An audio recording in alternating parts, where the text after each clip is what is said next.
All right, friends, one last method for solving quadratic equations by hand. And this is solving by completing the square. So you might remember vertex form. Here's how we can use completing the square and vertex form to solve. So if I had b squared minus 4b equals 12. Okay, now I'm going to do it slightly different from how I have it in the notes. You've probably learned by now that we want to have these equations equal to 0. So let's be consistent. I'm going to have it equal to 0. Now you know that this is standard form. What if we put it in vertex form? Look how vertex form is going to help us solve this equation. All right. So to put it in vertex form, what I'm going to do is complete the square. So that's b squared minus 4b plus a complete square minus 12 minus that complete square equals 0. So if you remember to complete the square, all right, a little journey down memory lane, use the formula b over 2 quantity squared. Now, I won't go too into depth with that, but cut b in half. Negative 4 divided by 2 is negative 2. And square it. That gives me positive 4. All right, so I'm going to add 4, and I'm going to take away 4. How does that help me? Well, now that this is a perfect square trinomial, I can factor it to b minus 2 times b minus 2, or b minus 2 squared.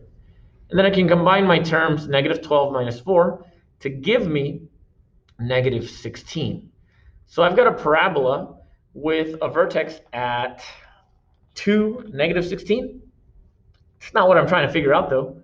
So what I'm going to do next is I'm going to move this 16 to the right side.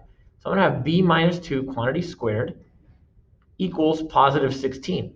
Now take a look at this. I've only got one b in this problem because I've got the squared outside. So what I'm going to do is I'm going to take the square root of both sides. All right, I am going to take the square root of both sides, and let me use a different color. So I take the square root of both sides.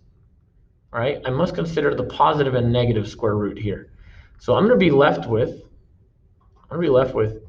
b minus 2 is equal to positive or negative square root of 16. In other words, b minus 2 is equal to positive or negative square root of 16 is 4, isn't it? So all I have to do is add this 2, and I have, let me move myself.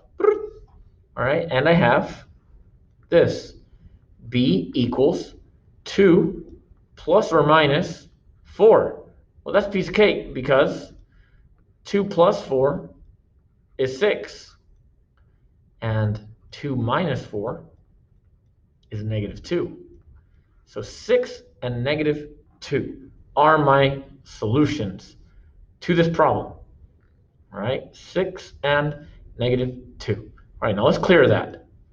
If I got a tougher example, all right, so what if I've got a squared plus 16a plus 50, it's already in standard form, equals 0. Let's complete the square. A squared plus 16a, half of 16 is 8. Square it, you get 64.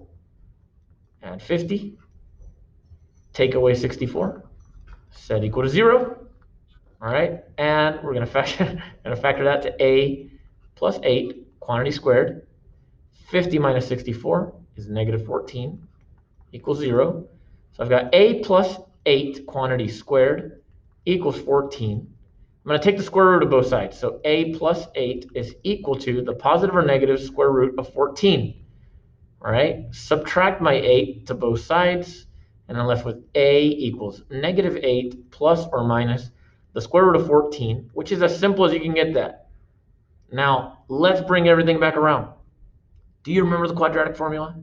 We would have got the same answer with the quadratic formula. And it makes sense. We always have that plus or minus in the quadratic formula. You would have reached the same answer. And if you don't believe me, be my guest. Try this problem out with the quadratic formula. You'll get this exact solution. So to sum things up, always look at your b value, complete the square.